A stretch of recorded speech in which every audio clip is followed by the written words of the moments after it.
Pennsylvania Dutch night before Christmas. It was a night before Christmas, and all over the farm, nothing but schlusslick, no cause for alarm. The socks were all hung by the chimney just so, with hopes to get filled up from ankle to toe. The Nixon nooses snoozing without any sound, and their heads clear toward Candace been dancing around. When Mama and me, well, we out in the light, crawled under the covers and snuggled up tight. Then from the outside we heard something fierce that made open our eyeballs and rattled our ears. There was crashing and banging, and could it be true? Did our ears deceive us, or was that a moo?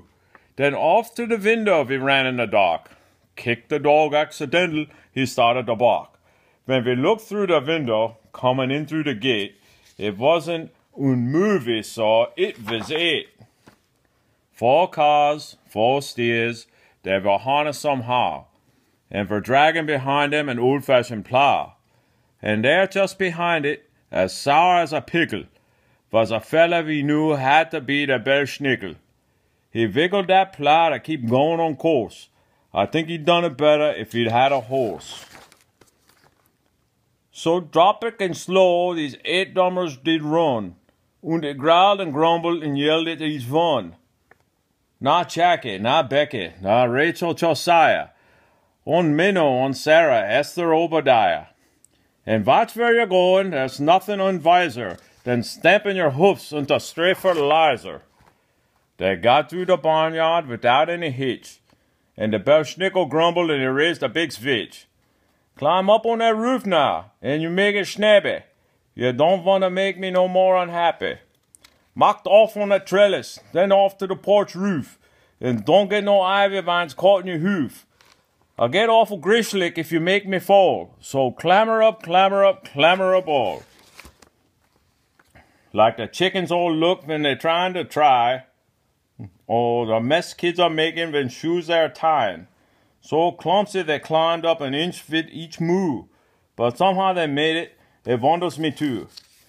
And then at the vehicle we heard on the roof, each cow that was rustling round stamping its hoof.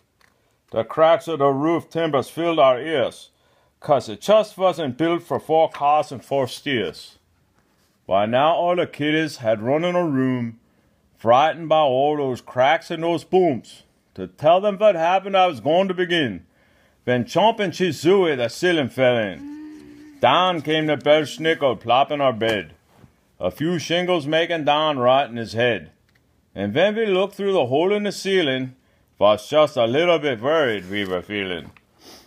For there overhead there was 8 herd of cattle, still stomping so hard that it made the wells rattle. We felt as we'd all been crushed and vexed, and the cars would fall down into our bedroom next. But they on the roof stayed, and I wiped away sweat, then looked at that scary old Belsnickel yet. He had got to his feet and was brushing his breeches, holding his sack and using his switches. He was dressed all in black from his toes to his hat, and he frowned and he said, "Hey, what you looking at? Ain't you never seen no Belsnickel before?" Well, I had, but the others had come through the door. His beard was all strublick and white as snowfall, his belly so skinny it nearly was all. I couldn't help thinking this crabby guy could use a few dumplings and a little shoe-fly pie. His eyes they looked angry, but through they seemed wild. When he looked at the kiddies, he just sort of smiled. Then he wiped away like he'd made a mistake, or for him schnitzen Kind Mama should make. Then he asked all the kiddies, "Have you been bad or sweet? It's good if it's good that you've been, I'll give you all a treat. But if bad you've been, I'll warm your breeches with one of my special bag kitty switches." Then he said, "Been good and we're telling the truth." He still glowered at Amos and grimaced at Ruth. He frowned down at Abner, who just kind of grinned, and the Belsnickel leaned down and tickled his chin. "Ah, crabby I might seem, but don't you forget, I ain't never had to spank one kitty yet. It just must be something around in the air, makes these kitties better act time of this year." So his switches he dropped, and he opened his sack, and he handed out oranges, yo-yos, and jacks. $1 for Ruth, a wood for horse Amos. We laughed and we watched him, who could blame us? And finally he gave to Abner a teddy. With that final gift, to leave he was ready. but it said as it crawled over the shingles and sticks, I'll send over Stoßfuß your broke roof to fix. Then it clumped through the hole, up to his wading plow, and he yelled to his livestock, get going and gnaw. Down to the ground without no complaint, until we get done all the houses we all ain't. They sprung off the roof to the yard way below, where they got stuck in nearly 40 inches of snow. And that Belsnickel yelled, brushing snow off his head, Merry Christmas, you all, now just go back to bed.